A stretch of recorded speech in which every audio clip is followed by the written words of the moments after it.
چلتا رہے تو تاکہ ان کی گھر پہ کچھ پڑھائی چلتی رہے. اس کی تفصیلات جو ہیں وہ صوبے تعین کریں گے اس کا، اور ہر صوبہ اپنے حالات کے مطابق اپنے وسائل کے مطابق یہ فیصلہ کرے گا کہ یہ اس نظام کو کس طریقے سے لے کر چلنا ہے. اور ظاہر ہے جو آن لائن جن کے پاس سہولت دستیاب ہے، جن اسکولوں کے پاس، وہ آزاد ہوں گے کہ وہ اپنی آن لائن اسکولنگ جو ہے وہ تو کلاسز جاری رکھ سکتے ہیں. اس کے بعد 25 دسمبر سے 10 جنوری تک موسم سرما کی تعطیل ہو جائے گی، اور 11 جنوری تک اسکول جو ہے پھر کھلنے کا امکان ہے، اگر اس وقت تک انشاءاللہ تعالی ہم نے ٹھیک فیصلے کر کے یہ جو لہر ایک بڑی خطرناک صورت اختیار کر رہی ہے اس کے اوپر قابو پا چکے ہو. دوسرا جو فیصلہ کیا گیا، اور یہ بھی ایک مشکل فیصلہ تھا، اسکولوں کا فیصلہ بھی کوئی آسان فیصلہ نہیں تھا، اور وہ یہ تھا کہ جو انڈور ریسٹورانٹ ہیں، یعنی اندر بند کمروں کے اندر جو کھانے پینے کے ریسٹورانٹس ہیں، ان کو بند کرنے کا فیصلہ کیا گیا ہے. اور یہ اسی سے جڑا ہوا ہے، آپ سمجھ لیں جس طریقے سے شادی کا فیصلہ کیا گیا تھا کہ شادیاں اندر جہاں پہ ہو رہی ہیں. اور اس کی وجہ میں آپ کو بتا دوں کہ جو ہم نے تجزیہ کیا ہے اس میں وہ کون سی ایسی ایکٹیویٹی ہے جس سے سب سے زیادہ خطرہ پیدا ہو رہا ہے، وہ ایک بند کمرہ ہو جہاں پر زیادہ لوگ موجود ہوں اور انہوں نے ماسک نہ پہنا ہو. اب ظاہر ہے جہاں کھانا پینا ہوگا وہاں ماسک تو نہیں پہن سکتے لوگ، ماسک تو اتارنا ہی پڑتا ہے، اور ایک چھوٹی جگہ میں، بند جگہ میں، اس کی وجہ سے اس پھیلاؤ کے اندر بہت زیادہ اس کی وجہ سے پھیلاؤ بڑھ رہا تھا. ہم ساتھ ساتھ یہ بھی بتاتے جائیں کہ جو عام عوام کی زیادہ تر جگہیں ہوتی ہیں، جن کو جس طرح ٹرکر کے اڈے ہیں،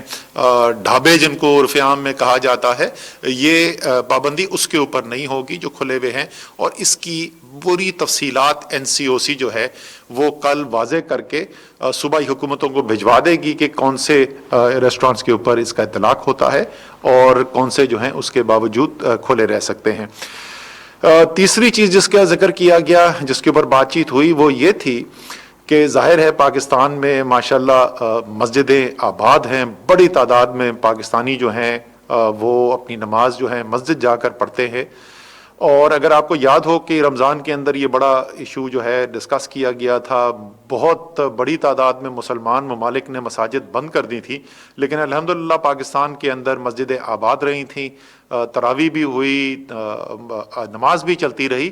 اور مجھے اس کی بڑی خوشی ہے، اور میں نے اس کا پہلے بھی کئی دفعہ ذکر کیا ہے کہ پاکستان میں جو مختلف سرگرمیاں تھیں جس کے اندر ہم نے دیکھا کہ حفاظتی تدابیر یا SOP کی کمپلائنس جو ہے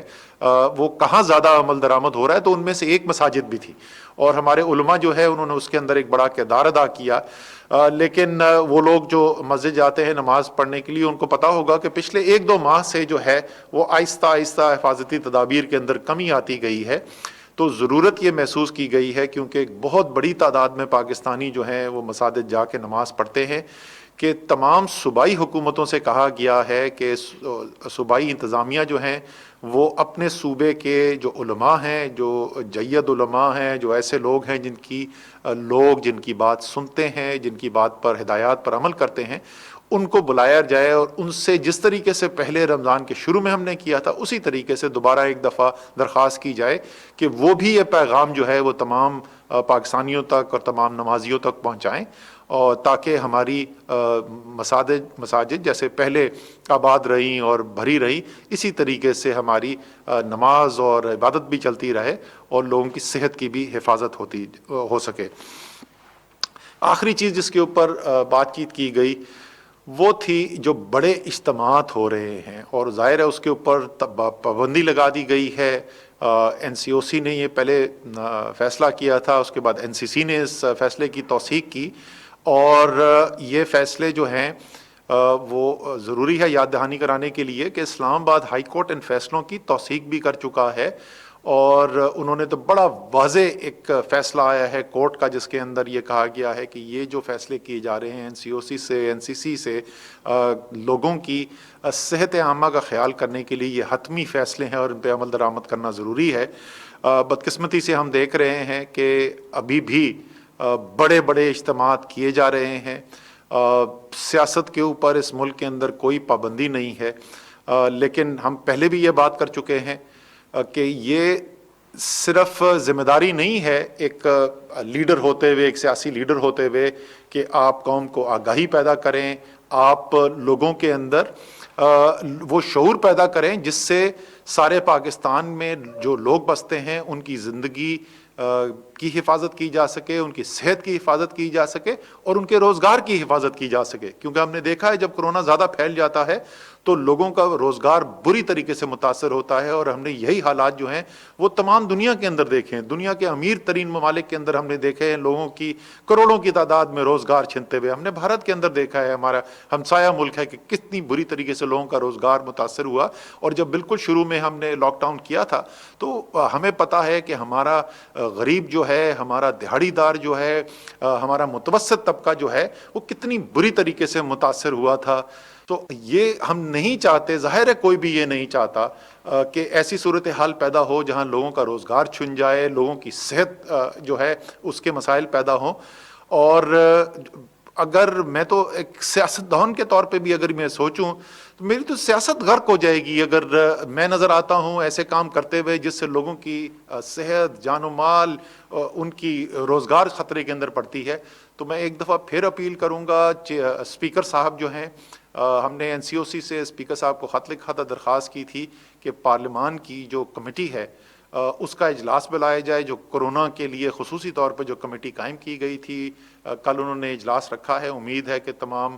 سیاسی پارٹیز جو ہیں ان کی لیڈرشپ وہاں پر آئے گی اس اجلاس کے اندر، اور ہم بیٹھ کر یہ فیصلہ کر سکیں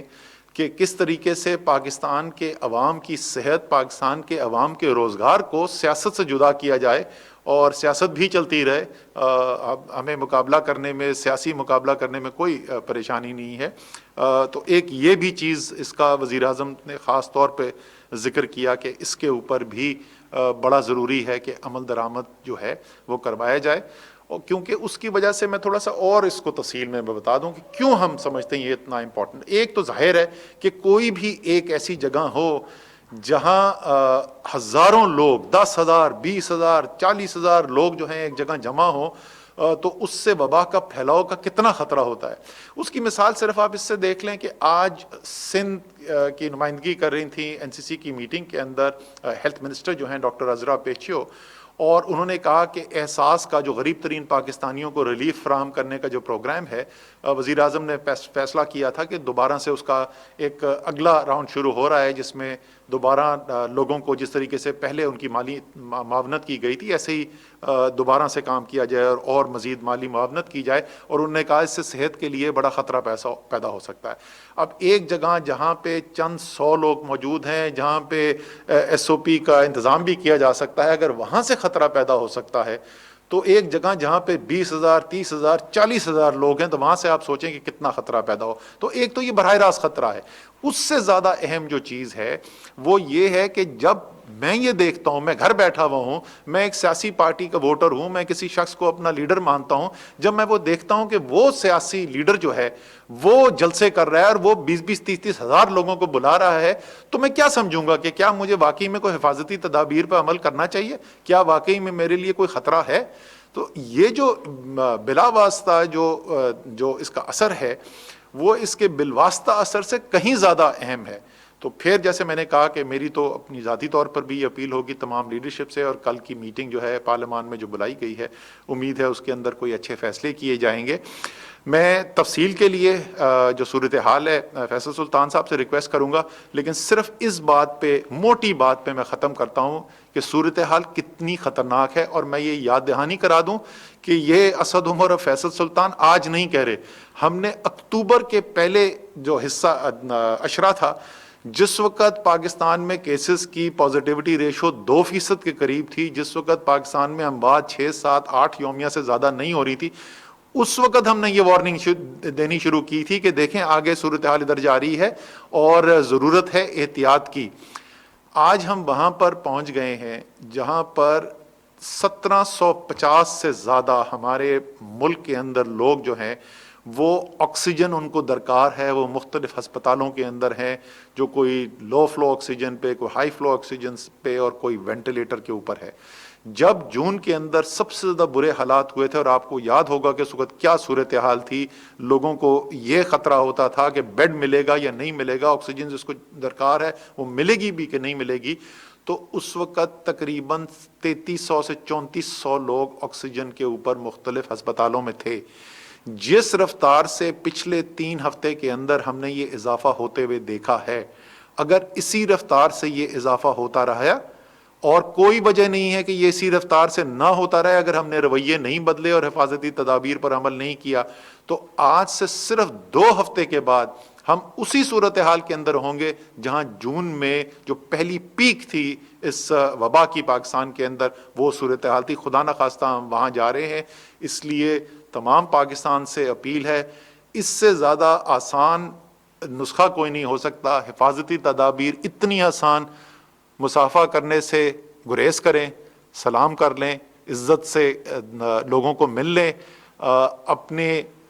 باہر جہاں پر جائیں جہاں زیادہ لوگ موجود ہوں یا کسی بند جگہ میں جہاں زیادہ لوگ بیٹھے ہوئے ہوں، ماسک پہن لیں، جب بھی موقع ملے یا ہاتھ دھو لیں صابن سے یا سینیٹائزر استعمال کر لیں، اور دوسرے جتنے لوگ ہیں ان سے ذرا سا فاصلہ رکھیں۔ اس سے سستا، اس سے آسان حفاظتی تدابیر کیا ہو سکتی ہیں؟ یہ اگر آپ کر لیں اتنی آسان سی چیز، تو جس طریقے سے اللہ تعالیٰ نے پہلے پاکستان کی حفاظت کی تھی، آگے بھی بہتر حالات رہیں گے۔ اور اگر اس پہ حفاظت نہیں کرتے تو کیا نقصان ہو سکتا ہے جو ہم نے تمام دنیا کے اندر دیکھا۔ بھارت کے اندر اس وقت 1,30,000 لوگوں سے زیادہ کی اموات ہو چکی ہے، دنیا کے اندر کروڑوں لوگوں کی روزگار چھن گئی ہے۔ تو امید ہے کہ پاکستانیوں نے جس طریقے سے پہلے اپنے رویے بدلے تھے، پہلے جس طریقے سے عمل کیا تھا، اور دنیا نے تعریف کی، بڑے بڑے لوگوں نے، بڑے بڑے اداروں نے پاکستان کی مثال دی کہ کتنا اچھا کام کیا تھا، امید ہے اسی طریقے سے ہم آگے بھی کام کریں گے۔ تو اب میں درخواست کروں گا فیصل سلطان سے کہ ذرا تفصیل بتائیں کہ صورتحال پیدا کیا ہوتی جا رہی ہے اور کہاں جا سکتی ہے۔ بہت شکریہ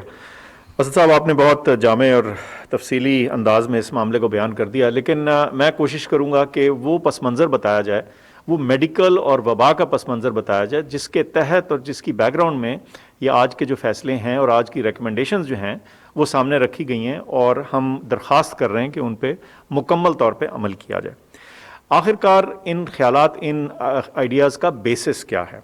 سب سے بڑی بات یہ ہے کہ جب بھی اس وبا کو دیکھیں تو ہمارے پاس فیصلہ کرنے کے لیے 2 ہی ذرائع ہیں۔ ایک، ہمارے اپنے اعداد و شمار، پاکستان میں کیا ٹرینڈ رہا اور آج کیا ہے، اور دنیا بھر کی جو صورتحال ہے اس کے اوپر نظر رکھی جائے۔ اب باہر کی دنیا کو اگر دیکھیں تو اس میں کوئی شک نہیں رہ جاتا کہ بہت سارے ممالک میں دوسری بلکہ کچھ میں تیسری لہر آ چکی ہے، اور نہ صرف کہ ان کے ہاں دوسری لہر یا اضافی لہریں آ چکی ہیں، بلکہ کچھ کیسز میں جو دوسری لہر ہے وہ پہلی لہر کی نسبت بڑی اور زیادہ تیزی کے ساتھ پھیلتی نظر آ رہی ہے۔ یہ کسی صورت بھی ہمیں نہیں سمجھنا چاہیے کہ اگر دوسری لہر پاکستان میں آ رہی ہے تو کسی صورت یہ کم طاقتور یا آسان ہوگی گزارنی۔ اب ہم اگر اپنے اعداد و شمار پہ نظر رکھیں تو جیسے اسد صاحب نے بتایا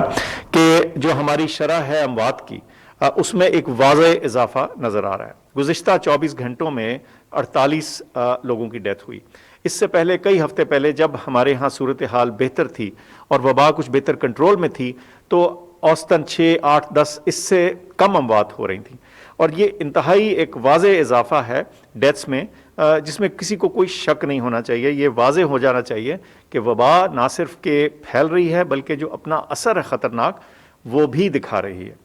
اس کے علاوہ ہم ایک اور شرح جس کو ہمیشہ دیکھتے آئے ہیں وہ پازیٹیوٹی، جس کا ہم ذکر کرتے ہیں۔ اس کا کیا مطلب ہے کہ ہر 100 ٹیسٹوں میں سے تقریباً اوسطاً کتنے ٹیسٹ جو ہیں وہ پازیٹیو آتے ہیں۔ جب ہماری صورتحال بہتر تھی تو یہ شرح تقریباً 2% سے بھی نیچے رہ رہی تھی، کئی ہفتے ہم 2% سے نیچے رہے ہیں۔ اب یہ 7.5% پہ پہنچی ہوئی ہے۔ اس کو اگر آپ ایک اور طرح سے دیکھیں تو 3 سے زیادہ گنا کا اضافہ ہو چکا ہے، بلکہ اس سے بھی زیادہ۔ گزشتہ 24 گھنٹوں میں 2,900 نئے کیس سامنے آئے۔ یہ ایک اور اسٹیٹسٹک ہے، ایک اور عدد ہے جو کہ ہمارے لیے بہت اہم ہے، جس کو ہم دیکھتے ہیں، اور اس میں ایک لگاتار اضافہ چلا آ رہا ہے۔ اور جب ہم بہتر صورتحال میں تھے تو یہی تعداد روزانہ کے کیسز کی 400-500 کے لگ بھگ تھی۔ گزشتہ 24 گھنٹوں میں 212 سے زیادہ ایڈمیشنز ہوئیں، اور جیسے اسد صاحب نے بتایا کہ 1700 سے زیادہ لوگ اس وقت ہسپتالوں میں ملک بھر میں موجود ہیں جو